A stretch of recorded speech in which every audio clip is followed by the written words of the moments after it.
हाँ जी दोस्तों, क्या हाल है। तो congratulations for all the executive students. उनको एक प्री दिवाली गिफ्ट मिल गया। जैसे अभी अमेजोन फ्लिपकार्ट का वैसे भी बिग बिलियन डेज वगैरह आ रहे हैं, तो आपको भी एक अभी जल्दी मिल गया। सो मैं एक यहाँ पे क्रक्स बताने आया हूँ, तो चाहिए तो आप लिख के ले लो साथ में, क्योंकि मैं लिख के आया हूँ इसीलिए। तो टैक्स, सेटिंग अप, CAFM और CMSL, ये चारों सब्जेक्ट में कुछ भी चेंजेस नहीं है। फिर जो सबसे कम चेंजेस है, पहले मैं उस पर बात कर लेता हूँ, जो है कंपनी लॉ। उसमें जो आपके दो टॉपिक्स थे, operation mismanagement, inquiry, investigation, inspection, ये दोनों टॉपिक आपके मॉड्यूल से अभी निकल गए हैं, तो आपको अभी पढ़ना नहीं है। यह वैसे भी आपको प्रोफेशनल में पढ़ाते हैं सब। और फिर आता है CSR। उसमें है पॉलिसीज, फिर एक्टिविटीज़ और CSR कमिटीज़। ये आपका निकला नहीं है, मैं अभी भी बोल रहा हूँ, ये निकला नहीं है। ये बस आपको रीलोकेट कर दिया है चैप्टर 18 में, जो आपका आई थिंक, हाँ, चैप्टर 18 में आपका रीलोकेट हो गया ये। अब आते हैं लास्ट के दो सब्जेक्ट, जूरिस्प्रूडेंस और ECIPL। तो पहले जूरिस्प्रूडेंस की बात कर लेते हैं, मतलब ग्रुप 1 अभी निकल सकते हैं लोग।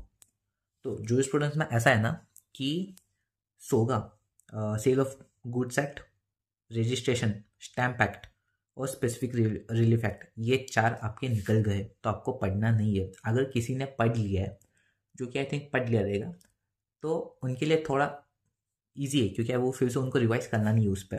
तो खुशियाँ मनाओ।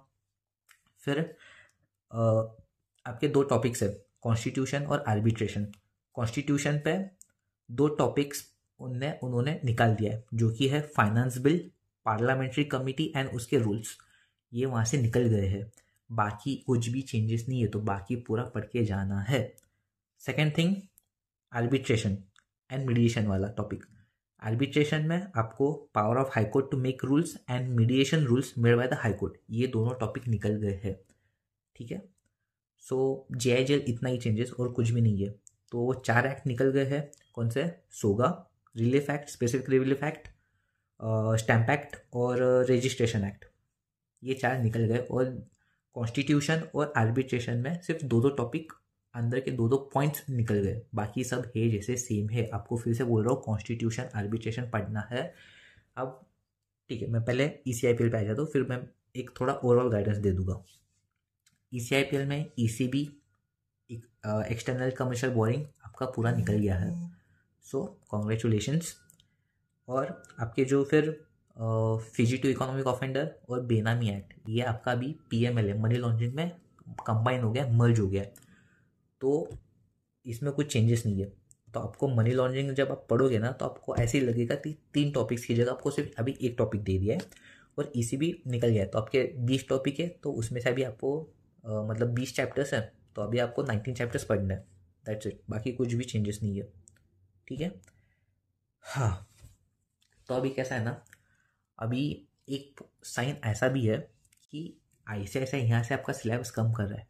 मतलब कुछ टॉपिक्स निकाल गए, लेकिन ऐसा अभी आप ऐसे सोचो, जो बाकी के इंपॉर्टेंट टॉपिक्स है उस पर आपको और खुद खुद के पढ़ाई करना पड़ेगा, अच्छे से पढ़ना पड़ेगा।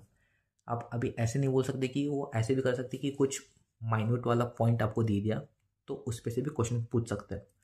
सो ये दिवाली तो है आपके लिए, फटाके बजाओ, लेकिन फटाके अपने नहीं, उनके बजने चाहिए। तो अच्छे से लिख के आना पेपर, और अच्छे से पढ़ो। ठीक है, चलो।